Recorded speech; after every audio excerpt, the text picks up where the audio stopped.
Halo, assalamualaikum teman-teman. Jumpa lagi dengan saya Ilham Baris. Selamat datang di channel Purnomo The Series. Gimana kabar kalian? Semoga selalu sehat dan baik-baik saja ya.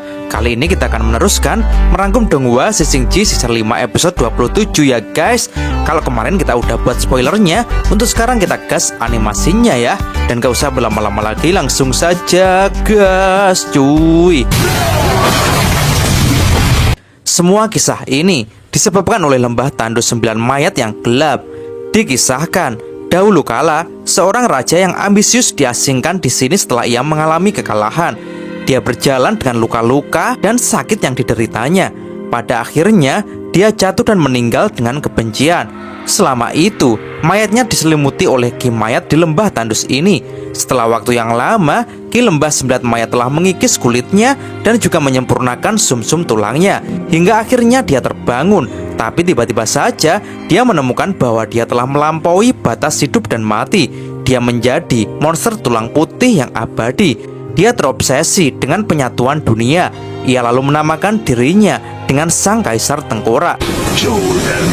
Kaisar Tengkorak lalu membangun kota kerajaan dengan tulang mati, membangkitkan orang dengan api arwah, lalu menciptakan kerajaan tulang putih yang kuat.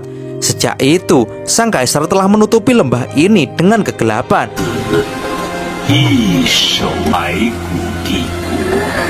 Xiaoyu pun kini terkejut karena baru kali ini ia melihat ayah dari putri Tengkorak. Wuqing pun menilai kalau Kaisar Tengkorak ini sungguh iblis yang kuat.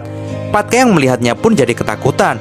Ia pun lalu mengatakan, jika ia tahu kalau di bawah tanah ada monster besar yang sangat mengerikan seperti ini, dia pasti sudah melarikan diri sejak awal. Kaisar pun lalu mulai menyapa putrinya. Dia pun keheranan kenapa putrinya tak takut melakukan semua ini, padahal jelas ia tahu pasti akan berakhir dengan jalan buntu. Sang putri pun menjawab kalau ia lahir dari api arwah kecil dari kuburan. Ia tak takut jika harus kembali ke wujud aslinya lagi. Kaisar pun menyayangkan semua itu. Jika itu karena Biksu Tong, ia bisa membuat Biksu Tong bersamanya. Putri hanya perlu mendengarkannya dengan patuh. Akan tetapi sang putri pun menjawab kalau cinta itu tak harus memiliki, dan setiap orang punya pilihannya masing-masing. Putri Tengkorak pun seketika langsung menyerang Kaisar dengan tembakan tulang-tulang putihnya. Tapi serangan itu tampaknya tak memberikan dampak apapun terhadap Kaisar. Jelas sang Kaisar pun kini mulai murka melihat anak-anak yang diciptakannya dengan berani tak mematuhinya. Perkataan itu langsung ditentang oleh sang putri karena ia sadar Kaisar menciptakan para siluman tulang putih hanya untuk alat yang bisa ia kontrol sesuka hati. Sehingga sang putri pun bertekad tidak akan pernah tunduk kepada belas kasihan Kaisar. Sang putri segera mencoba memberikan perlawanan kepada Kaisar, tapi jelas hal itu sangat mudah diatasi oleh Kaisar. Kaisar Tengkorak yang marah pun kini mulai menembakkan hujan tulang-tulang putih kepada putri dan rombongan Xiaoyu. Dengan cepat putri Tengkorak pun segera menangkis hujan tembakan itu dengan tangan raksasa tulang putihnya. Tapi apa daya, tangan tulang putih dari sang putri pun tak kuat, membuat putri Tengkorak pun tertusuk oleh tembakan dari Kaisar. Xiaoyu pun jadi khawatir dengan keadaan putri Tengkorak. Melihat hal itu, Wuqing pun kini menyadari kalau mereka tak akan bisa lari jika tak mengalahkan Kaisar Tengkorak dulu. Wuqing pun segera maju bersama dengan Bailang dan juga Yihu. Sementara Pat Kang pun hanya sok menggertak sambal saja. Ia pun berdalih kalau ia akan menggunakan strategi menyerang secara bergiliran. Ia pun beralasan mengamankan Xiaoyu dan mencari kesempatan untuk memberikan pukulan fatal. Dan kini terlihat Wuqing pun sudah melompat untuk menebas Kaisar. Tapi dengan mudahnya Kaisar pun menangkap Wuqing. Wuqing pun dengan cepat merubah tubuhnya menjadi pasir yang berputar-putar, membuat pandangan Kaisar pun menjadi tertutup. Hal itu segera dimanfaatkan Bailang untuk menyerang secara tiba-tiba dengan menggunakan jiwa naga apinya. Dan benar saja, serangan jiwa naga api Bailang dengan telak mengenai tubuh Kaisar. Dan bahkan Bailang pun mampu menembus tubuh Kaisar. Tapi tampaknya hal itu tak mempengaruhi Kaisar dan ia akan balik menyerang Bailang.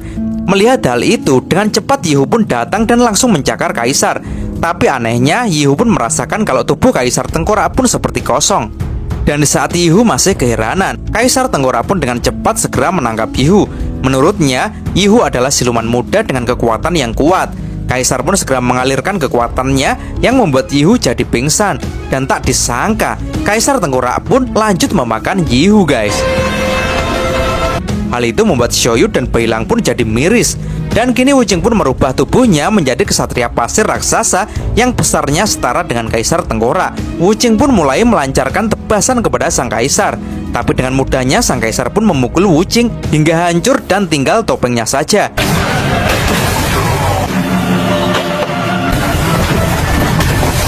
Dan kini sekarang giliran Beilang. Ia pun dengan cepat mengerahkan kekuatan cakar serigalanya yang mengenai wajah kaisar. Kaisar pun merasa kalau Beilang adalah siluman paling menarik di antara yang lain karena mempunyai dua kekuatan sekaligus, yaitu naga dan serigala. Tapi dengan mudahnya Kaisar pun langsung menggeprek Beilang dengan kedua telapak tangannya, membuat tulang-tulang Beilang pun menjadi patah semua. Jelas saja hal itu membuat Xiaoyu jadi panik. Patkai pun tak menyangka kalau sang Kaisar Tengkorak benar-benar sangat kuat.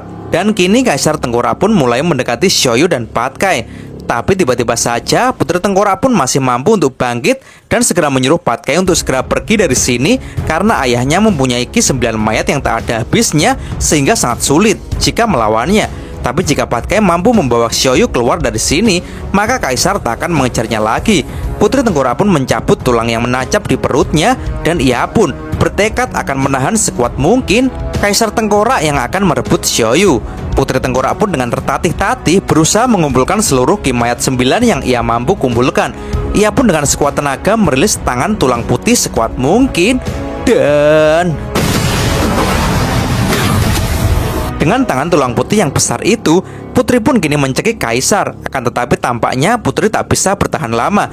Patkai pun segera mengajak Xiaoyu dan Beilang untuk segera pergi dari situ. Dan tak lupa ia pun juga membawa Wuqing yang hanya tinggal topengnya saja. Tapi tiba-tiba saja dari arah berlawanan muncul 3 jenderal prajurit Tengkorak yang saat ini telah menangkap Wukong dan Biksu Tong. Jelas hal itu membuat Xiaoyu dan kawan-kawan pun sangat kaget. Sementara itu Putri Tengkorak pun masih berusaha sekuat tenaga menahan sang Kaisar.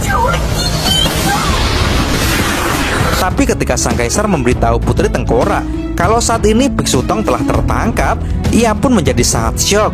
Dan bersamaan dengan itu, dengan mudahnya sang Kaisar pun menghancurkan tangan tulang putih milik Putri Tengkorak dan balik menyerang Putri Tengkorak. Putri Tengkorak pun kini sudah tak berdaya lagi.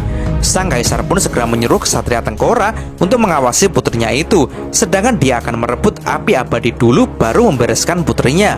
Putri pun di situ menyuruh kesatria Tengkorak agar membunuhnya saja, tapi kesatria Tengkorak pun hanya terdiam dan menggelengkan kepalanya.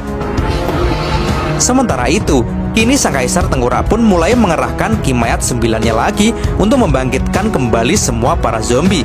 Zombie-zombie itu pun segera berjalan untuk mengepung Patkai. Menghadapi hal itu, menurut Patkai hanya ada satu jalan saja, yaitu dengan menggunakan aturan perjalanan ke barat pasal 10, yaitu menyerah. Sang Kaisar pun kini merasa senang. Ia pun lalu mulai sesumbar bahwa dengan api abadi yang akan didapatnya akan membantunya lepas dari belenggu, sehingga ia bisa menerobos lembah gunung untuk menguasai dunia. Ia pun juga menjanjikan orang-orang yang patuh padanya semuanya akan mendapatkan hadiah. Adapun yang mengkhianatinya harus menanggung konsekuensi yang buruk. Dan kini Kaisar Tengkorak pun menggenggam Biksu Tong. Ia pun akan berniat memakannya di depan Putri Tengkorak. Melihat hal itu, Putri Tengkorak pun segera memohon kepada Kaisar agar tak melakukannya dan ia berjanji akan menurut kepada ayahnya lagi. Akan tetapi Kaisar Tengkorak pun sudah tak percaya lagi apa yang dikatakan putrinya itu. Putri Tengkorak pun terus memohon dan menangis karena menurutnya ia yang salah dan ia tak ingin Biksu Tong dan yang lain menjadi korban atas hal ini. Kaisar Tengkorak pun kini mulai mengangkat Biksu Tong di depan mulutnya untuk memakannya. Tapi tiba-tiba saja jelas saja hal itu membuat Kaisar sangat kaget. Biksu Tong yang kini telah melompat pun mulai ancang-ancang dengan mengikatkan tasbihnya di tangannya untuk melancarkan pukulan tinju kegelapan. Dan pukulan itu benar-benar membuat Kaisar Tengkorak pun tersungkur ke tanah. Hal itu membuat Patkai pun sangat senang dan ia mengaku sudah menduganya. Sang Kaisar pun kini menjadi keheranan bagaimana bisa ini terjadi. Biksu Tong pun lalu menjelaskan kalau ternyata dia dan para prajurit Tengkorak adalah satu tim, di mana sebelumnya ternyata semua ini telah diatur oleh kesatria Tengkorak yang dengan sengaja mengajak kerjasama Biksu Tong dan Wukong untuk membereskan Kaisar. Biksu Tong pun kagum dengan rencana Ksatria Tengkorak yang sangat hati-hati. Bahkan sang putri pun tak mengetahuinya. Tapi Ksatria Tengkorak pun memang sudah bertekad melakukan apapun demi kebebasan sang putri Tengkorak. Jelas saja hal itu membuat sang Kaisar Tengkorak benar-benar murka. Ia pun segera berniat akan memberikan serangan. Tapi tiba-tiba saja Jenderal Prajurit Tengkorak pun melemparkan Sun Wukong dan berkata kalau itu adalah hadiah yang diberikan oleh seluruh penduduk siluman Kerajaan Tulang Putih. Sun Wukong pun meluncur dengan deras dan berubah menjadi wujud kera raksasa. Dan dengan wujud kera besar itu, Wukong pun langsung melancarkan tinjunya dan tinju keras Wukong itu kini benar-benar membuat Kaisar Tengkorak menghantam dengan keras. Jelas saja hal itu membuat Xiaoyu dan yang lain pun sangat senang. Dan tak berhenti di situ, Biksu Tong pun kini juga langsung melompat untuk membalaskan apa yang dilakukan sang Kaisar kepada Tuan Putri. Dan cerita pun bersambung. Oke teman-teman, terima kasih sudah nyimak alur cerita kali ini sampai habis. Semoga teman-teman terhibur. Jangan lupa terus dukung channel ini agar terus berkembang ya. Dan sampai jumpa di episode selanjutnya. Assalamualaikum warahmatullahi wabarakatuh.